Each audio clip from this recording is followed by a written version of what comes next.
Boa tarde a todos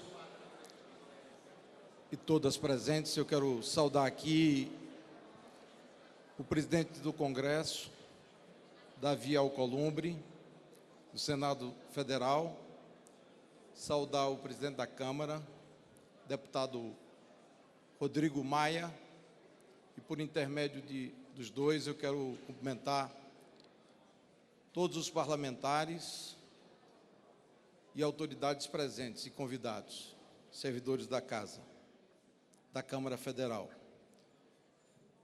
Por iniciativa do presidente da Câmara dos Deputados, deputado Rodrigo Maia, se lança hoje aqui na Câmara Federal o projeto Modernizar. E eu quero, de público, agradecer ao presidente Rodrigo pela oportunidade que me ofereceu de contribuir ao lado de servidores da Casa, e eu quero aqui destacar o papel de Cássia Botelho, em nome dela agradecer muito a colaboração dos servidores da Câmara dos Deputados, agradecer vários outros colaboradores, em nome de Nizam Guanais, que está aqui presente entre nós, para que a gente pudesse proporcionar para o Parlamento do Brasil, eu posso dizer, no significado da Câmara e do Senado, ou seja, o Congresso Nacional, também minha casa, sempre minha casa, uma oportunidade para uma discussão do Brasil no contexto de transformação mundial que o mundo passa. Inserir o Parlamento brasileiro no debate de temas globais que estão, de fato, impactando e irão impactar cada vez mais a vida das pessoas. O Parlamento, como se sabe, em geral, fica consumido pelos temas do dia a dia. E a iniciativa proporcionada pelo presidente Rodrigo Maia tem como objetivo justamente inserir esta Casa do Congresso Nacional e o Parlamento como um todo num debate que diz respeito a esse mundo em transformação e as fortes conexões que serão inevitáveis com relação à realidade do Brasil e que pautarão, com certeza, também o ambiente de discussão e de debate no âmbito do Parlamento. Temas como o futuro do emprego, o que esperar do trabalho, a questão da segurança pública, a questão da privacidade, até questões éticas e filosóficas estão presentes nesse mundo em transformação. O projeto Modernizar, ele que se inicia a partir do dia de hoje, terá sequência a partir de 2020, com convidados ilustres, palestrantes, que tenham destaque internacional e no contexto da realidade intelectual e do pensamento político brasileiro. Eu, nesse instante, quero chamar aqui ao palco, para abrir oficialmente o programa Modernizar, o presidente da Câmara dos Deputados, a Casa do Povo, deputado Rodrigo Maia.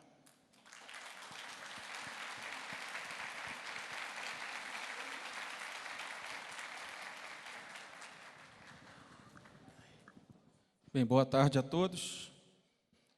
De forma breve, agradecer ao escritor Yuval Harari a oportunidade de estar aqui no Congresso Nacional, sob a liderança do presidente do Congresso, senador Davi Alcolumbre, com deputados, deputadas, com servidores públicos, com representantes de outros poderes, a ministra da Agricultura, Tereza Cristina, entre outros, com a possibilidade do Parlamento discutir o futuro.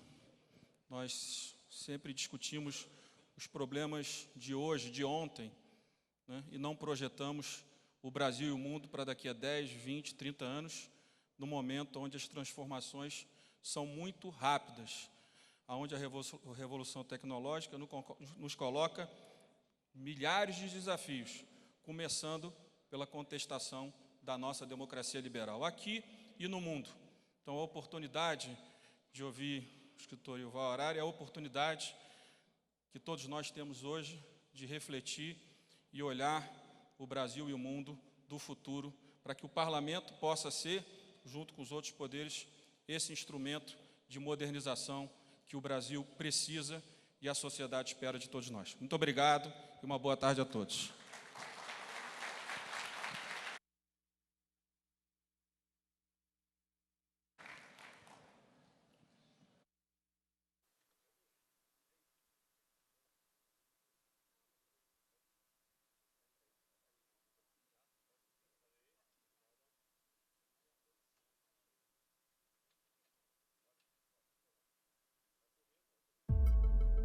A Câmara é a casa do povo. E o povo mudou. As pessoas vão viver mais. E vão viver de novos jeitos. O mundo dos apps, do 5G, dos carros sem motoristas, pensa e se organiza de um jeito completamente diferente. Os millennials têm uma nova lógica. A sociedade tem novas demandas.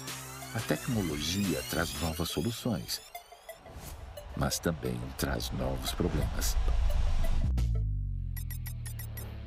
Modernizar é um fórum para refletir e discutir sobre o futuro aqui na Câmara. Trazendo ao longo de todo o próximo ano grandes cabeças do Brasil e do mundo que pensam o futuro para falarem na Câmara. O Modernizar não tem as respostas.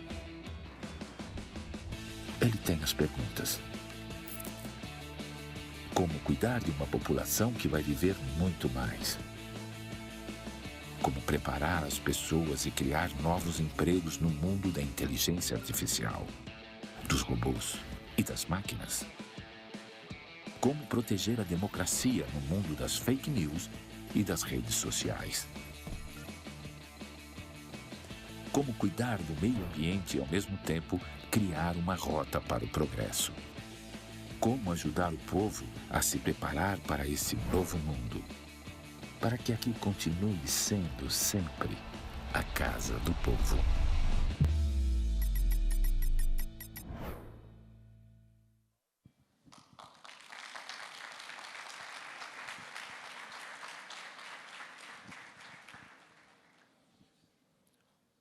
Bom, o formato do evento, ele se dará em forma de entrevista. E para entrevistar o escritor Yuval Harari, nós teremos a participação do advogado e professor Ronaldo Lemos, que é especialista em tecnologia, mídia e propriedade intelectual. É professor visitante da Universidade de Colômbia, nos Estados Unidos. É mestre em Direito pela Universidade de Harvard e doutor em Direito pela Universidade de São Paulo. Foi professor visitante e pesquisador nas universidades de Princeton e Oxford, e é um dos colaboradores do Marco Civil da Internet, por intermédio da Lei Federal de 2014.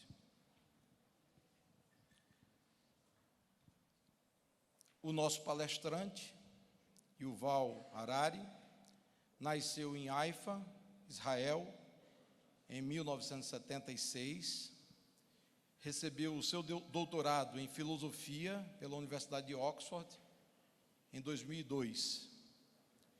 Atualmente é professor do Departamento de História da Universidade Hebraica de Jerusalém. O professor Harari originalmente se especializou em História Mundial, História Medieval e História Militar. Sua recente pesquisa concentra-se em perguntas macro-históricas, como: qual a relação entre a história e a biologia? Qual a diferença essencial entre Homo Sapiens e outros animais. Há justiça na história? A história tem uma direção? Quais perguntas éticas a ciência e a tecnologia trazem para o século XXI? Em 2018, o professor Yuval Harari apresentou o discurso de abertura O Futuro da Humanidade, na reunião anual do Fórum Econômico Mundial em Davos, na Suíça. Yuval Harari é autor, como se sabe, de livros como Sapiens, Uma Breve História da Humanidade, publicado em 2014, Homo Deus, Uma Breve História do Amanhã, de 2016, e 21 lições para o século XXI, publicado em 2018. Vamos saber um pouco mais sobre o professor Harari no vídeo que eu peço que possam apresentar a partir desse instante. How to deal with climate change? What to do when AI pushes billions of people out of the job market? How to use the enormous new powers of genetic engineering? The reality of the 21st century is frightening, so I understand why people wish to turn away from it, but we don't have any choice. Nobody really knows how the world and the job market would look like in 2040. Hence, nobody knows what to teach young people today. And the only way for humans to stay in the game will be to keep learning throughout their lives and to reinvent themselves again and again, even at the age of 50. Those who control the data control the future of life. Because today data is the most important asset in the world, and politics will be a struggle to control the flow of data. There is a lot of talk these days about hacking computers, but actually we are entering the era of hacking human beings. And we have got to develop new political models that can deal with the unprecedented problems of the 21st century.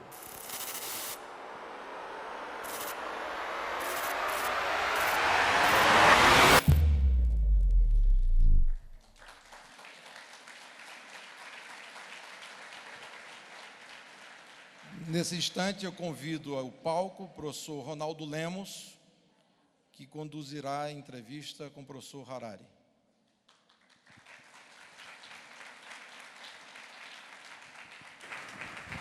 Ministro, tudo bem? E agora, eu convido o professor Yuval Noah Harari para tomar assento no dispositivo e participar da entrevista.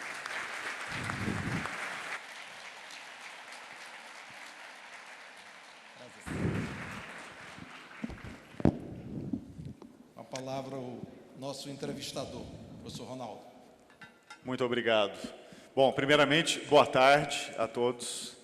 É um prazer imenso participar desse evento aqui no Congresso Nacional, com tanta presença ilustre. Não dá nem para nomear todas as pessoas e autoridades que estão aqui hoje, e eu acho que isso é um sintoma muito positivo, um sintoma de interesse na complexidade do mundo que a gente está vivendo hoje. Nosso mundo hoje é complexo e vai demandar respostas também complexas. I'm going to switch to English. Vou fazer a entrevista em inglês, so that we can start our conversation. It's really great to have you in Brazil. I know you have been through a long journey these days, not only in Brasilia, but São Paulo and then Rio de Janeiro. And I would like to start asking you a very basic question. Yeah. Because you are a different type of historian. You work with history, but you look not only to the past, but you also look to the future. So can you tell us a little bit the ground base of your work, and especially what you have figured out when you were writing Sapiens? So what is the baseline of your idea? Well, first of all, it's a great pleasure and honor for me to be here today. And you said that I'm an historian, But the way that I interpret history is that history is not the study of the past, rather history is the study of change. And when you understand how things change in the past, like in the Industrial Revolution of the 19th century, it can give you some insight about how things might change in the 21st century too. Now, my basic insight as in Sapiens is that what makes our species, Homo sapiens, so powerful, the reason that we control the world, is not something on the individual level. On the individual level, I'm not much more powerful than a chimpanzee or a gorilla or any of our other relatives in nature. What really makes us unique is the ability to cooperate flexibly in unlimited numbers. If you take 100,000 chimpanzees and squeeze them together into Maracana Stadium or into the Brazilian parliament, you'll get complete chaos. But if you squeeze 100,000 people into these places, provided everybody believes in the same stories, they can cooperate and create sports contests or political or economic systems. And what makes it possible for humans to cooperate in very large numbers, we don't know the other people.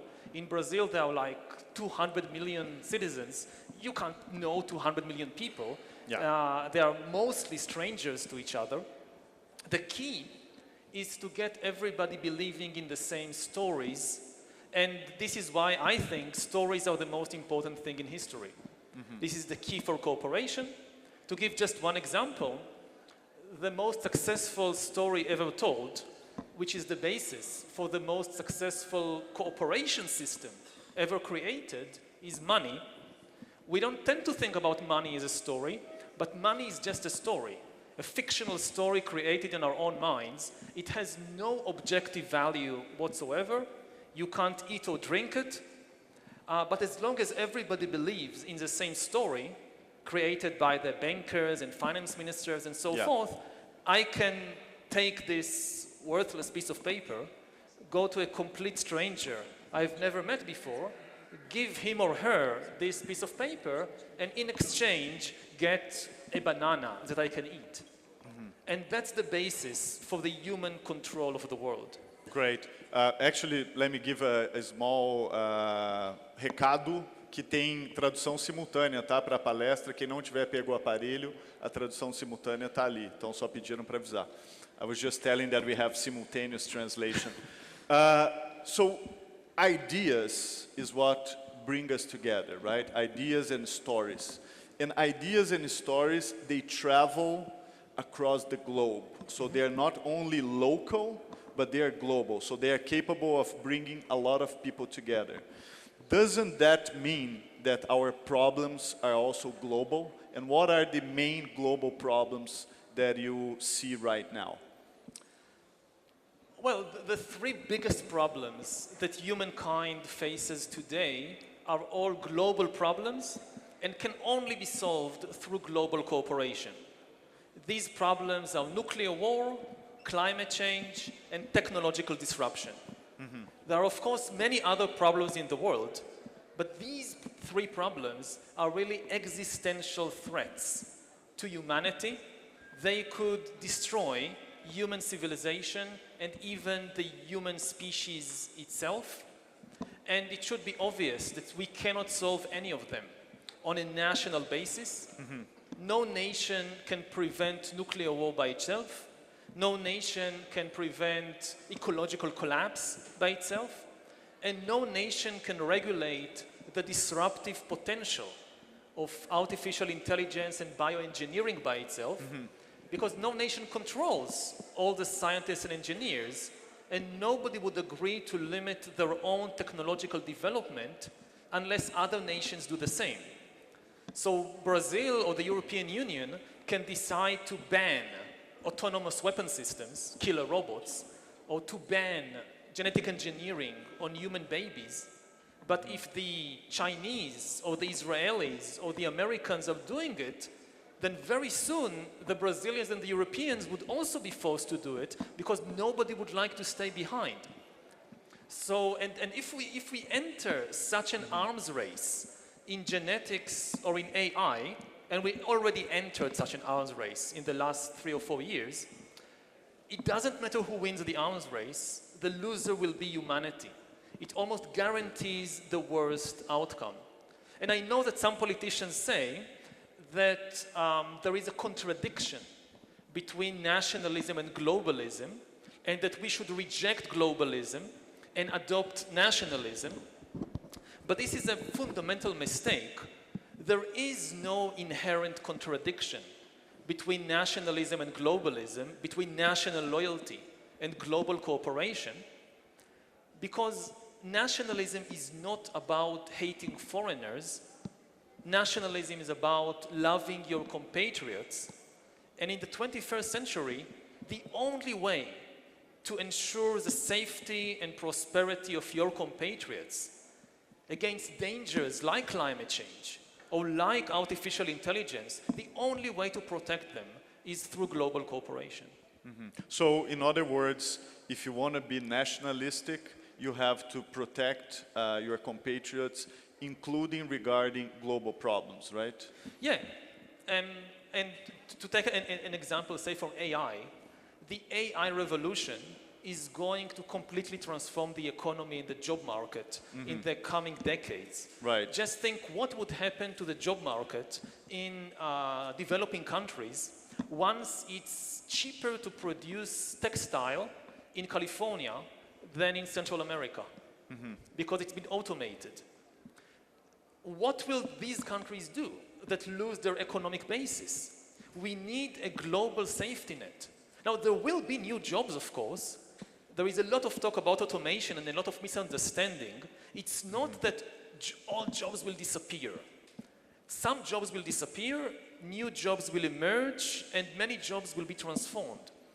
The really big problem would be the problem of retraining people fast and repeatedly to adapt to the new jobs. And this will demand a lot of resources. The richest countries, which will benefit enormously from the AI revolution, they will also have the resources to retrain their workforce. The poorest country, which will lose the most from the AI revolution, they will not have the resources to retrain their workforce. So we are facing a potential complete economic meltdown of large part of the world unless we build a global safety net to make sure that the wealth and power generated by AI is not monopolized by just a few countries or a small class of people within a particular country. I would like to dig deeper in this topic because I think it's very important.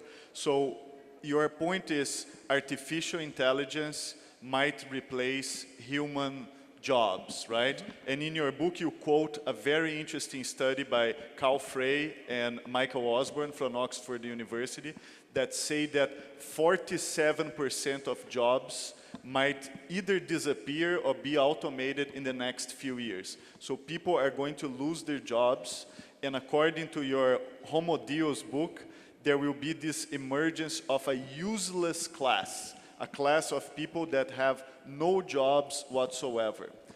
What should we do about that? Well, we should realize that, again, this is just a possibility. It's not a prophecy. It all depends on the decisions that we take in the next 5, 10, 20 years, and especially the decisions of governments. It's one of the main responsibilities of governments today is to protect citizens from the coming shocks of the AI revolution, both in the economic field and in the political field. So again, it's not that all jobs will disappear. There will be new jobs. The question is whether people will have the skills, the education to switch jobs. So to take an example, if you look at transportation market, at present, the wealth and power of the transportation market is shared between millions of bus drivers and truck drivers and taxi drivers. They have a share of the profits of the transportation market. They also have power, political power, because, for example, they can unionize and strike if their rights are violated. That's an important power. Now, fast forward 20 years, all this power, economic and political, is concentrated maybe in the hands of a couple of billionaires who own the corporations, who own the algorithms that drive all the vehicles. Just think about Uber without any human drivers. Now, so there will be immense new wealth, and there will also be emerging new jobs. The question is, how do you retrain an ex-40-year-old truck driver to be, let's say, a software engineer, or a yoga teacher, or a nurse? There will be jobs for humans, but will they have the skills? And again, the biggest problem is on the global level. If I look at a country like the United States, or Germany, or China, I think they will be okay. Above all, because they are leading the AI revolution, and they will benefit tremendously from the profits. The real problem will be in other countries which are currently being left behind in the AI race. And again, as a historian, the analogy I would give is the 19th century Industrial Revolution. In the 19th century, you had a few countries like Britain and France leading the Industrial Revolution, industrializing first. Most countries were far behind, didn't even care very much about industry. Like in 1840, Britain was building railroads and steamships. Many other countries around the world said, we don't care about railroads and steamships. We have much more urgent problems to deal with. And 30 years later, they were British colonies. And the power of industry enabled the few powers that industrialized first to exploit and conquer the entire world. The same thing, and even worse, could happen with the AI revolution, the frontrunners basically dominating the global economy and the global politics. And this time it will be even harder to close the gap, because maybe the most important thing that enabled developing countries to gradually close the gap between them and Britain was the importance or the value of cheap manual labor. That it was cheaper to produce textiles in a developing country than in Britain, so this was like the stepping stones of the ladder going up. Now the bottom half of the ladder is being cut. The jobs that require cheap manual labor, they are in danger of automation. The new jobs will demand all kinds of far more professional skills. So if you don't train your workforce today to do these jobs, what will they do in 20 years? And if you have millions of unemployed textile workers and truck drivers, but you have new jobs in designing virtual reality games, that's not going to help you. Because the truck drivers don't know how to design virtual reality games. Right. So according to what you're saying, that puts a lot of pressure in the educational system, right? And it's interesting because Brazil is a developing country, and I was 2 days ago in another developing country, which is China. And I think the Chinese case is actually very interesting because in the past 40 years, they basically raised 750 million people out of poverty, right? Which is the largest emergence of a population in history. And I was looking to the results of the educational PISA exam. PISA exam is a kind of a global vestibular. It's a test that people take in different countries, and you can compare the level of learning of each country. And it strikes me that the 10% worst students in China are equivalent to the 10% best students in Brazil. So basically, we are in a moment in which we have to really work with education here. What would you suggest for a developing country like Brazil? How can we do that? What is your view? Well, the Chinese example, first of all, let's say a few words about China. The Chinese example is really, I mean, the Chinese have this one-point mind. They have the national trauma of being left behind in the Industrial Revolution, and they are extremely focused now on being the leaders of the AI revolution. And my husband and I were in China last year, and we were also amazed to see what's happening there. I mean, one of the incidents that most amazed us, we were walking on the street, and we saw a beggar on the street, and you can't give money to a beggar on the street in China because there is no coins and notes. Yes. So he sits there with a sign of a barcode, and you can take your mobile phone and transfer with WeChat a donation to this beggar. Yeah. And even the beggars had to adapt to the... Let me tell you a story, a personal story. So in China, every payment is digital. Yeah. You use this QR code. And even the street beggars, os moradores de rua, they use a placard with their QR code because they know that there's no chance of getting a coin. Yeah. And it's funny because one of street beggars, they came to me and I said like, no, I don't have any change. And then, no, you don't need change. Here's my QR code. And I said, oh, okay. So this is really amazing on how this technology has transformed that society. But please tell us what to do for us to catch up too. Well, I don't know what to do. You know, it's very difficult political decisions about priorities. But I think the key thing, the two key realizations is first that you don't have a lot of time. These scenarios are not science fiction scenarios for 1,000 years from now. No, we're talking about 2040, 2050. The key is really to prepare the population.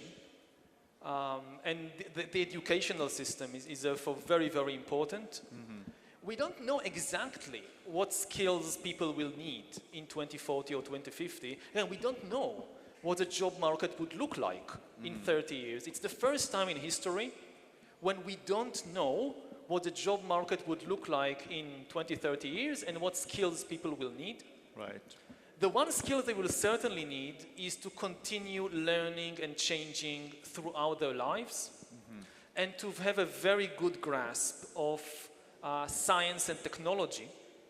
But it's not like learning physical equations by heart. That's irrelevant. It's really understanding the scientific method of how do you approach an unknown situation or an unknown problem from a scientific perspective, through a scientific method.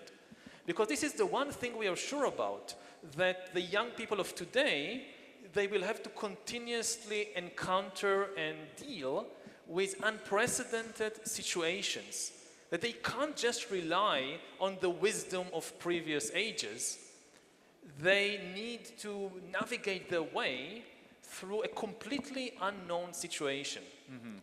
So I would say that the focus should not be on learning particular facts, on even particular skills, because you don't know the skills. It's developing a mindset of very flexible and scientific ability to deal with a range of unknown situations. So maybe you have to teach people how to learn, right? So maybe the most important thing to learn in your life is to learn how to learn. Is that it? Exactly. That's one thing. That's really on the level of the nation. And then the other thing, as we mentioned earlier, is the need for global cooperation, especially if you are not one of the front runners of the AI race. Right.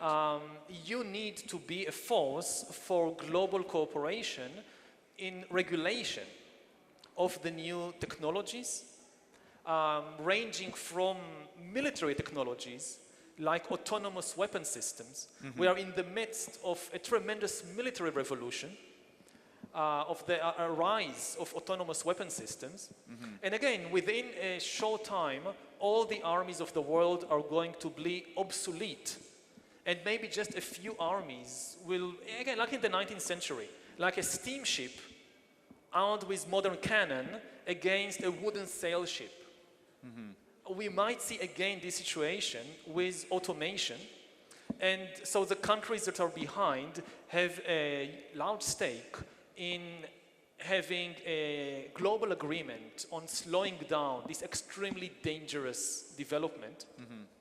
Similarly, a very important area is the regulation of data ownership. Who controls the data? At present, the data from all over the world is harvested and then accumulated really in two places. Again, the USA and China. And say from a political perspective, imagine the situation 20, 30 years in the future where the entire medical and personal record of every politician, journalist, judge, and military officer in Brazil is held by somebody in San Francisco or Beijing. In such a situation, whether Brazil is an independent country anymore or is actually a data colony, you don't need in such a situation to send in troops from abroad. If you have this kind of data, you can control a country from afar. And it's already happening. Think about the kids who are today, 15 years old, and all the information that they generate 24 hours a day, and where it is accumulated, and when these kids in 20, 30 years, they are a candidate for the Supreme Court, and somebody has their sexual history from when they were 20, and can use it in various ways. So there are many, many fields like that we need to be aware of the possibilities of the near future and the need to take action now before it's too late. And again, Brazil by itself cannot regulate the global data flows. It's too weak to compete with China and the US, with the tech giants like Google or Alibaba or Tencent. But if Brazil is part of a bloc of other countries with Argentina and India and South Africa and Italy, then together this is a much stronger force that can regulate these dangerous developments. Right. I want to push the conversation with data, but before that, I want to make a counterpoint because I think some people in the audience here might be thinking about that. So when we talk about the disappearance of jobs, right now we don't really see it, right? Because for instance, if you look to the United States, which is one of the most automated economies in the world, employment levels are historically high. Unemployment in the United States today, it's around 3%, one of the lowest rates ever. While Brazil, which is a country that doesn't have automation in a large scale, actually we are in the 19th position out of 25 of the Automation Readiness Index by The Economist magazine, so we rank really low in automation. Unemployment level now in Brazil is around 12%. So is it really automation? How do you see this actually playing out? Well, there are 2 or 3 things to remember. First of all, the automation revolution has really just started. 5 years ago, nobody talked about AI except for a few scientists in some laboratories. The aha moment came to different governments and part of the world in the last few years. Like in China, they often say it was the Go game between AlphaGo and Lee Sedol, that the computer program taught itself to play Go and then went on to defeat the world champion. And this was 2016 or 2015 or something like that. And this was their aha moment. And this is just 3 years ago. So until you see the impact in the economic field, it takes time. And AI is nowhere near its full potential. There's still a very long way to develop. So the AI revolution will not be a single great revolution, say in 2025 we have the big AI revolution, many jobs disappear, new jobs emerge, you have 10 difficult years all over the world as people try to adjust, and eventually things settle down to a new equilibrium. And maybe that's not the scenario. The scenario is that we have some changes by 2025, much bigger changes by 2035, even bigger changes by 2045, and the impact will just get bigger and bigger. And then the unemployment, the worst effects will not be in the United States or in China. They will be in the developing countries. Again, what happens when it's cheaper to produce textiles in California than in Honduras or Bangladesh? Or Santa Catarina in Brazil. Yeah. The unemployment will not be in California. So even if you don't need textile workers in California, you have all the software engineers, and they like to, I don't know, do yoga or capoeira, so you need teachers for that, and they go to restaurants, so you need chefs. So there are jobs in California. The problem is not there. The problem is in the previous centers of the textile industry, which completely collapse. So the automation there will make we lose jobs here. Exactly. Right. So that's what we have to be prepared. They won't have problems with jobs as much as we are going to have. There will be also problems in the United States. It's a big place. There are many differences between Michigan and California. Sure. But in the worst case scenario, the US government can raise taxes on Facebook and Google and IBM in California and use that to support and retrain the unemployed coal miners and taxi drivers in Pennsylvania. But I don't see a US administration levying taxes on the tech giants in California and sending the money to Brazil to help with the unemployed people here. Probably it's not going to happen, no. Another important point, a lot of people talk about the solution to this unemployment, universal basic income. So, for instance, Brazil has Bolsa Família, which is not universal basic income, but it's a governmental handout to the poorest families in the country. But it's interesting because now you see all the tech giants, the big techs, actually supporting somehow that every citizen should get a basic payment in the end of the month to make sure that you have basic living, right? And that would compensate for the disappearance of jobs. So the automation that AI causes will allow you to produce a lot of money, and that money could be used to pay people a basic income, regardless whether they work or not. How do you see this? Well, it's a partial solution in some places. Again, when you talk about universal basic income, you need to think what is universal and what is basic. The people who talk about universal basic income, they usually mean national basic income. Again, they think we raise taxes on Google in California and use that to pay basic income to unemployed coal miners in Pennsylvania. They don't say we'll use that to send the money to Bangladesh. And the big problem is in Bangladesh, not in Pennsylvania. So one issue is what is universal. The second issue is what is basic. Is it just food? Or in the 21st century, like you think about education. What is considered basic education? Just reading and writing? Also writing computer code? Also playing the violin? If you don't have a job and you rely on universal basic income, whatever is not basic, you can't get it. So the definition of basic becomes very important. And lastly, if you give people just money and not ownership of the robots or the algorithms, then they are basically beggars. They live from the charity of some big billionaires.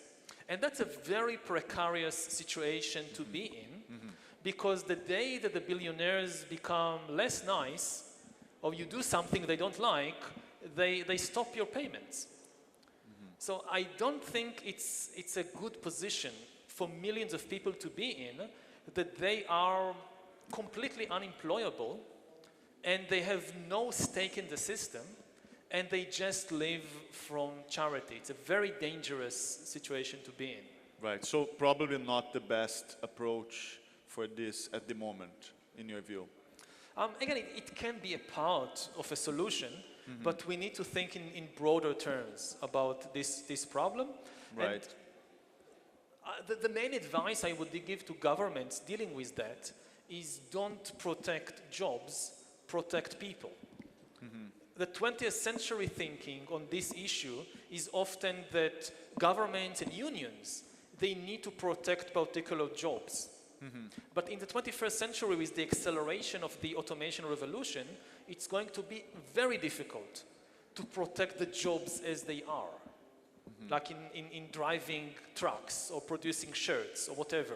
Right. So the key is to protect the people by enabling them to transition, to kind of leave one job behind and retrain themselves for a new job. You need support during the transition period, and you need training.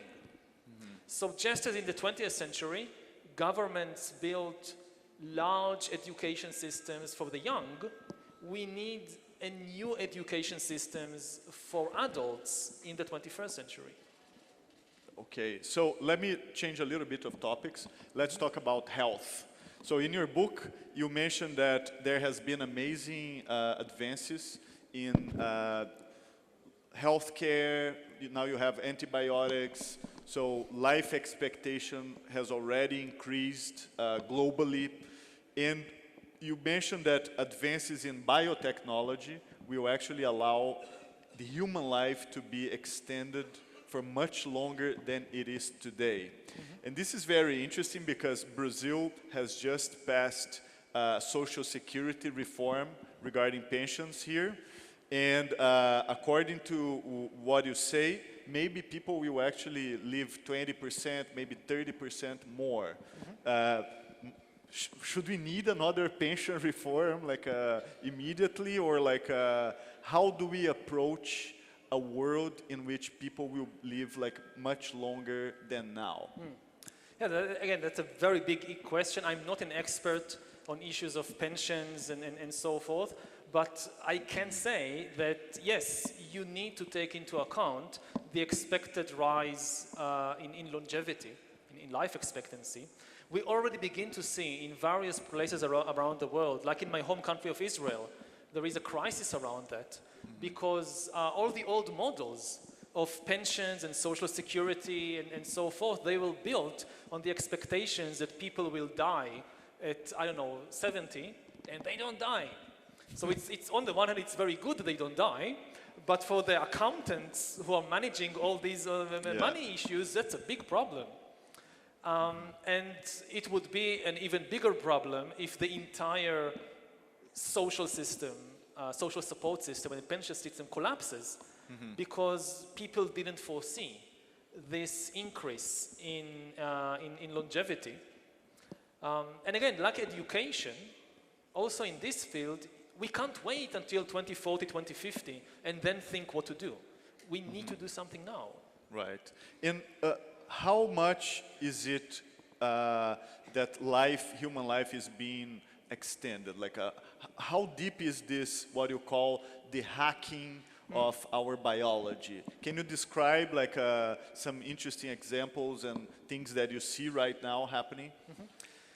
Yeah, so maybe the most important thing to know about the 21st century is that we are entering the era in which it is possible to hack human beings.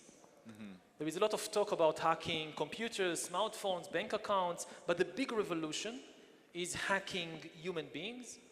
To hack a human being means to understand a human better than that human understands himself or herself, which was previously in history impossible.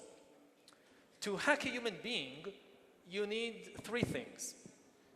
You need a very deep understanding of biology, and especially of the brain. you need enormous amounts of data, especially biometric data, and you need a lot of computing power to analyze all that data. Now, previously, nobody had that. Even in totalitarian regimes, like, I don't know, in Stalin's USSR, they didn't know enough biology. They didn't have enough data. It was impossible for the KGB to follow 200 million Soviet citizens all the time. They didn't have 200 million KGB officers. And even if they had, then somebody had to follow the KGB officer, of course, and it's impossible. Mm-hmm. And even the data they collected, they couldn't process it efficiently. Because if you have, say, a KGB agent following me 24 hours a day, what he does at the end is write paper reports. Right. And all these reports then accumulate somewhere in Moscow, and somebody needs to read them, analyze them, and prepare more paper reports, which was impossible. So even in the Soviet Union, the regime did not really know what I was feeling and thinking, and what was happening inside me. Now, or very soon, at least some corporations and governments will be in a position to systematically hack all the people. We are gaining the necessary biological understanding, especially brain science. What's happening in the brain and what does it indicate about what people feel? We have now enormous amounts of data, maybe not we, the government or Google or somebody can have enormous amounts of data. You don't need human agents. You have technology that can follow people 24 hours a day. And you have the computing power. You don't need a person to go over the paper reports. You have AI that can analyze enormous amounts of data very, very fast. Mm-hmm. So this can go in very good directions, like creating the best healthcare and cheapest healthcare in history. For instance, if you think about something like cancer, usually today, people discover they have cancer only when they start feeling bad, which means the cancer is already spread, and it's difficult and costly to treat it. Mm-hmm. But with this kind of system, it can identify the very beginning of cancer. You don't feel anything, but the system already knows, hey, something is wrong. There is a few first cancerous cells beginning to spread in your lungs or liver.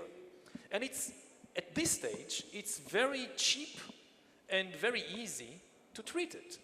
So that's wonderful. But exactly the same technology, exactly the same system, can result in the worst totalitarian regime in human history. Think North Korea in 10 years, with every citizen wearing a biometric bracelet which follows your blood pressure, your heartbeat, your brain activity 24 hours a day. There is a speech on the radio of the great leader, and everybody has to listen, of course, to the great leader. You can smile and you can clap your hands, but the biometric bracelet is telling the system that you're actually angry. Mm-hmm. And you'll be in the gulag tomorrow morning. This is something Stalin couldn't do.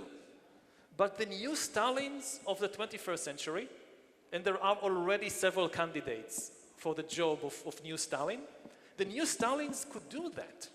Mm-hmm.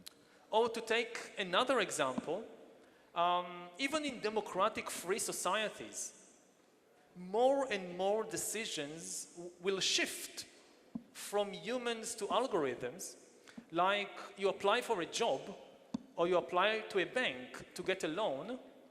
You are not interviewed by a human banker or by a human CEO. An algorithm goes over they don't want your CV. They just want access to your data. Maybe they don't even need to ask your permission because they have access. Mm-hmm. And they can see your entire life history years back. And again, no human being can analyze so much data. But an AI system can. Yeah. So the AI decides, don't give this person a job or a loan. And you ask, why not? What's wrong with me? And they reply, we don't know. The algorithm said no, and we believe the algorithm. Now, the EU has just passed a resolution, a decision, that in such situations, it is a basic human right to get an explanation. But that's not helpful, because they will say, wonderful, we are very happy to give you an explanation. Here are 1 million pages, we printed it out for you.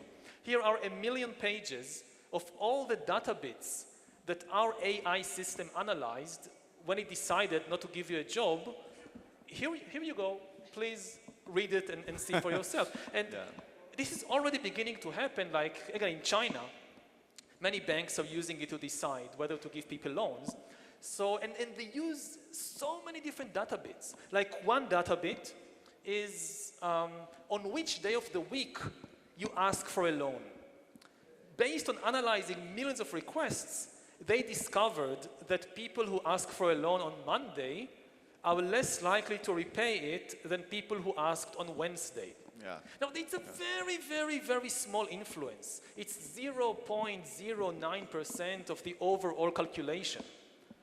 A human can't take it into account, but an AI can. Yeah, this is very interesting. I saw one report about the capacity of person to repay loans, that people that fill out forms in capital letters tend not to pay their loans. I don't know why, but like this is an inference made by AI as well. So this is a very important point, and it's actually connected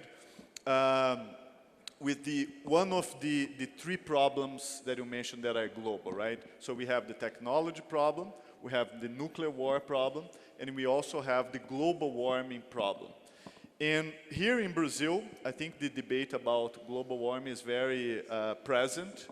And how do you see what like developing nations like Brazil could do? Like what is the relevance that we work and think about global warming issues? Everybody will be impacted by it, and everybody needs to contribute to dealing with this problem. It's not a problem that a single nation or even just 2 or 3 powerful nations can solve by themselves. Let's say the EU, again, passes a very strong regulation against carbon emission, or imposes a high tax on carbon. But other countries, like Brazil, don't do the same. So the only effect will be that factories will move with their pollution from Germany to Brazil. And so Germany could feel very, very good about itself. Hey, we have reduced our carbon emissions, but when you look at total carbon emissions, nothing has changed. So we need to have global cooperation on that. Part of the problem is that different countries will be impacted differently. Some countries are likely to even benefit in the short term from climate change. Probably Russia and Canada are likely to perhaps benefit. And of course, different countries also have different historical responsibilities for the problem. The most developed nations bear the greatest responsibility, and they have the greatest resources to deal with the problem, but sometimes they don't have the motivation.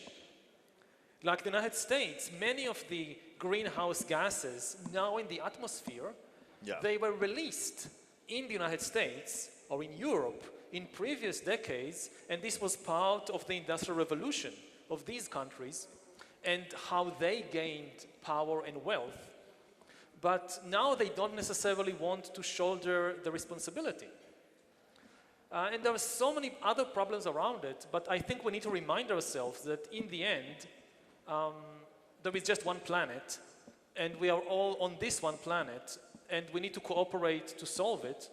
And secondly, that climate change is not only a danger and a threat, it's also an opportunity to develop new and better technologies, to develop new and better social systems and habits. So the pessimistic thinking that it's only a problem, it's wrong. There are huge opportunities in developing new technologies and new ways of life, which will both be good for the environment and also good for the economy and for our social systems. Right, and it's interesting because global warming has this issue that it's been heavily attacked by the online debates, and that takes me a little bit to this whole thing of fake news, right? So in Sapiens, you mentioned the power of narratives, right? Yeah. Narratives, they bring people together. But what we are living today is the emergence of fake narratives, which also bring people together, interestingly. Yes. So a Brazilian poll company, Datafolha, they did a poll in Brazil in which they asked whether people think whether the earth is round or flat. And 7% of Brazilians right now believe the earth is flat, and 4% they really don't know. They said like, we don't know. And we are talking here about 22 million people, you know. And of course, whether the earth is flat or not is an issue, but when you talk about vaccination, and a lot of campaigns online basically saying that vaccines are bad for you, are basically leading diseases like smallpox, sarampo, to come back, you know, things that were unimaginable. So how should we deal with these fake narratives? Well, we need to continue to struggle for the truth, because as you said, I mean, the big problem is, people sometimes expect the truth to prevail in the long term just by some law of nature, and it won't. In the market of ideas, truth does not necessarily have an advantage over fiction. If you want to take a concrete example, let's say you want to build an atom bomb. On the one hand, you need truthful physical theories, otherwise it won't work. But you also need to have millions of people cooperating to build the atom bomb. It's not something that individual physicists can do. Now, to make millions of people cooperate, very often a fictional story, a religious story, a political story, an economic story could be as effective or even more effective than the truth, because the truth is often complicated, the truth is often unpleasant. You don't know, many individually and collectively, people don't want to know the truth about themselves. You know, a politician in any country that would tell only the truth about the history of the country will never be elected. People don't want to hear. Just like, you know, you go to a psychologist, something difficult comes up. No, I don't want to hear that. It's the same with nations. And so don't have this kind of optimistic, complacent attitude that, oh, well, it's a market of ideas, in the end the truth wins. No, many times in history, the fiction wins because people prefer it. But especially in the 21st century, we need to struggle, especially for the scientific truth, because the most difficult challenges we face are now scientific challenges. They come from nuclear physics, from climate science, from computer science and AI, from genetics. If the politicians and the public have a misguided, a wrong understanding of climate science or of AI, they don't understand the problem they face and they can't solve it. So the price of believing fictions is increasing dramatically. And one last problem is that this issue of being able to hack human beings fuels the fake news epidemic, because fake news usually work by pressing the emotional buttons of humans. The fear button, the hate button. The easiest way to spread fake news is to discover what you already hate, what you already fear, and then feed you more of that. You fear immigrants, here's a fake news story about immigrants. You fear gay people, here's a fake news story about gay people, and you will easily believe it, because you already have this weakness. In the 20th century, when somebody like Hitler was spreading propaganda, he couldn't know what each individual German is fearing or hating. It was a very kind of general propaganda. Now you can hack individual humans and tailor fake news stories, different fake news stories to each person, and the result is an increase in fear and hatred and social polarization, which destroys public debate and democracy.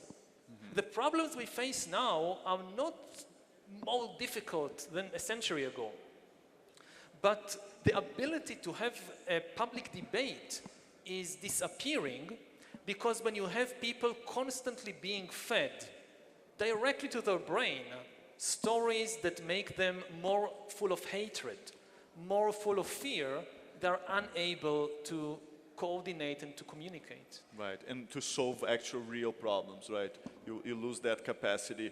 I have another question for you, which is basically about the skills that we should think about politicians. So we are here in the place where politics happen in Brazil. We have a lot of politicians here. What are the skills that a politician needs to master or to learn or to inform himself or herself in this very complex world that we are talking about here? Well, there are many skills that I'm not the person to teach them. I would be a very bad politician. I don't think I'll be elected to anything. The two skills that from my perspective I can advise politicians to add to their toolkit is, first of all, a need of a basic understanding of the current scientific issues. Yes. Because of the increasing importance of these.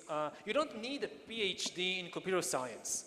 I don't have a PhD in computer science. I don't know how to code. When my computer fails, I just know that you shut it down and you turn it on again. That's it. And generally it works. And usually it works. Yeah. But you need a basic grasp of what is AI and what can it do. Right. So in science fiction movies, you see the robots gaining consciousness and rebelling, and you need to understand this is science fiction. You don't need to worry about the robots rebelling. You do need to worry about the robots taking jobs. And then also you need to understand what jobs are in greater danger than the other. So this doesn't demand a PhD in computer science, but it does demand a positive attitude and interest in the latest scientific developments. The other recommendation that I can give, which is much, much more difficult, is to have some quiet sanctuary from time to time. All people are now flooded by enormous amounts of information and are constantly controlled and manipulated by their smartphones and Gmail and email accounts and computers, and you hardly have a moment to just relax and think more deeply about things.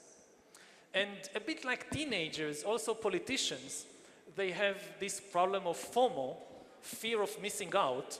Yes. That, hey, if I take a day off and just disconnect completely, who knows what political scandal or what conspiracy would be hatched against me while I'm just taking time off. But I think it's necessary. You need time to digest things and to think about things more deeply. And actually, can I ask you a question about that? Sure. I read that you do meditation 2 hours a day, every day. Is that true? Like, does it help? To me, it helps very much. I won't recommend it as like a cure-all solution for everybody, because I don't think that there is something that works for everybody. Yes. Someone may find that meditation works for them, then that's wonderful. Someone else finds that taking a hiking trip in the mountains or in the Amazonas for a week works for them better, that's good. But it's important, I mean, there is the constant pressure to get more information, to do more, to hear more, but in the long run, if you don't protect your minds, then you're just being carried away by the flow. And this is an important point, because I'm not sure if you guys have watched the documentary about Bill Gates in Netflix. It's a great documentary, But one of the things that called my attention the most is how much Bill Gates is disconnected. He only reads books in paper. You don't see him really using the computer much or using a cell phone. And that made me think, does it take to be a billionaire to be disconnected in the world of today, you know? Are we imprisoned unless you're a billionaire? How do we deal with that? Yeah, I think it's the news. The ultimate status symbol today is not having a smartphone. If you're really, really important, you don't have a smartphone. Somebody else carries it for you, maybe. Like in my case, I don't have a smartphone, but my husband carries the smartphone. So all the burden is on him. And he's acting like my shield from the world. That's great. Which enables me to think and write books and so forth. If you have a smartphone, you really have a boss. It could be your boss at work, or somebody in your family, or somebody in your party that wants to be able to reach you at all times. And it also is, at present, what makes you hackable, what enables other systems to hack you and manipulate you. Again, so it's obvious you can't completely disconnect. You can't be a politician if you're not connected. Mm-hmm. It's part of the job. But I think it's very important to find the time and the space to be completely disconnected from time to time. Yeah. Again, in a way, you know, it's common to say nasty things about politicians. And some politicians are nasty. But in the end, the public relies on them, and above all on their minds. We need politicians with balanced minds, with quiet minds. We need politicians. I know today there is like a movement of authentic politicians. Politicians, the first thing that comes to their mind, they immediately say it. Mm-hmm. That's a very bad. I don't want authentic politicians. Mm-hmm. I want politicians who think before they say what comes up in my... I look at my own mind and I see how so much garbage there is in my mind. Yes, that's a good point. I don't want to just say the first thing that comes up in my mind. We need a barrier. The walls are very popular these days. Mm-hmm. So we need a wall, with a gate, of course, between the mind and the mouth. Mm-hmm. And don't allow everything just to pass. And for that, you need the balance. You need the quiet time to digest things. Mm-hmm. And I think that touches also in the point of mental health, because as you mentioned in your book, human beings have progressed a lot in terms of health. Mm-hmm. So we are much more healthy today than we were like 1 century ago, and much more than before. So we are doing well in our physical health, but maybe in one point we're not doing very well in the mental health. So we both teach, and I've seen that there is a sort of an epidemic in my students regarding depression, anxiety, and really things that are very hard to deal. Do you think we are living in this moment, and what can we do about that? Yeah, I mean, whereas we indeed see a great improvement in physical health, a decline in malnutrition, in epidemic diseases, death at childhood and childbirth. Yeah. When we come to the mind, we don't see such improvement. Actually, there is more stress because of the accelerating pace of life. Mm-hmm. And this is going to get even worse. Mm-hmm. We talked earlier about the job market and retraining people. Retraining people is not just about acquiring a new skill. It's also about dealing with the stress, because change is always stressful. For even a 20-year-old, it's very stressful to learn a new profession, even though young people are generally far more open to change and novelty. By the time you're 40, 50, you don't like change very much. But in the 21st century, you have no choice. If you don't continue to change, you are completely left behind and become irrelevant. So the level of stress are probably going to increase even further. Yes. And we need to rely on everything we have, from the latest psychiatric medicines to ancient meditation and spiritual traditions that can help us find more balance and more quietude with all this hectic world. I have two more questions for you. We are heading to the end of our conversation. The first one is about a research that was done by the Harris Institute on behalf of Lego. They asked kids in China and the United States what they wanted to be when they grew up. So these were kids from 8 years old to 12 years old, precisely the moment in which you dream in your life what you want to be. So kids in China, they say they want to be astronauts. And kids in the United States, they say they want to be YouTubers. So if we're thinking about science and the importance of science here, what should we tell to our kids, you know, about what they should dream about? Well, I think we should leave the dreams to the kids and not force upon them any particular dream, but we should give them the tools and the opportunities.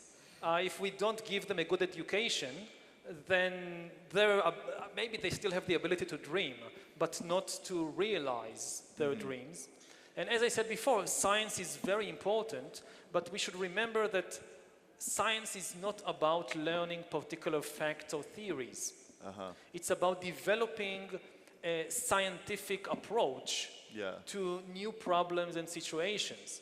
So like if you look at the test, like you learned the whole year, you learned physics or history or geography.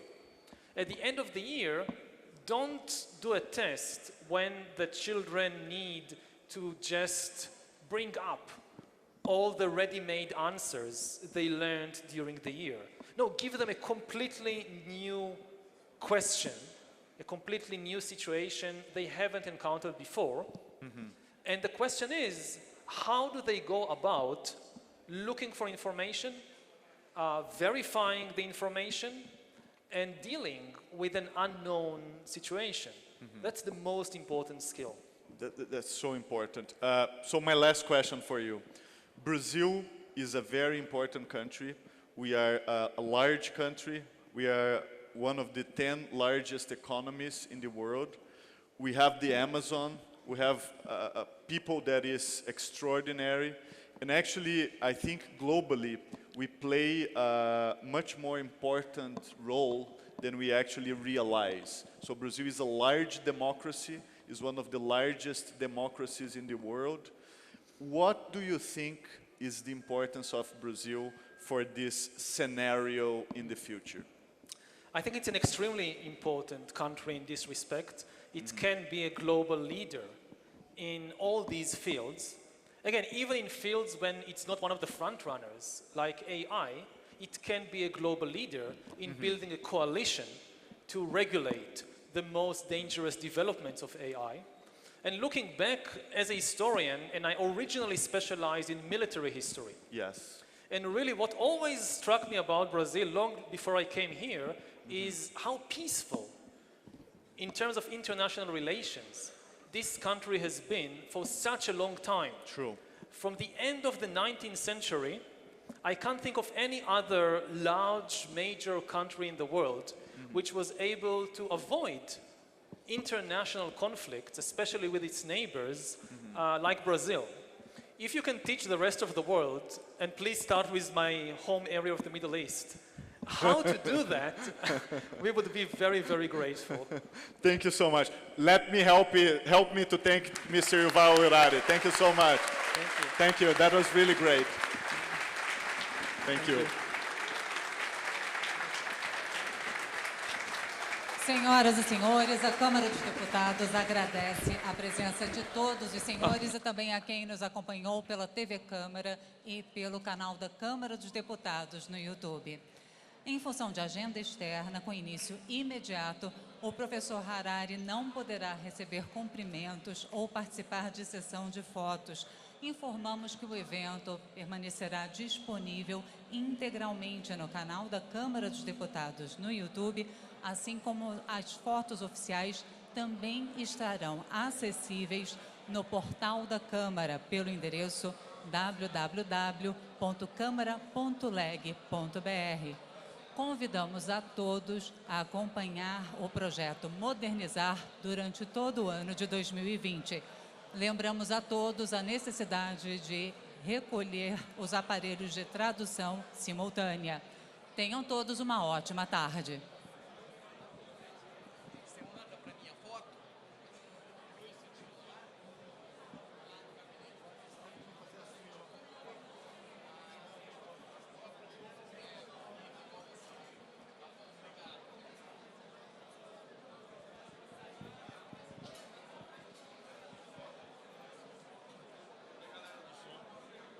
Deixa aqui.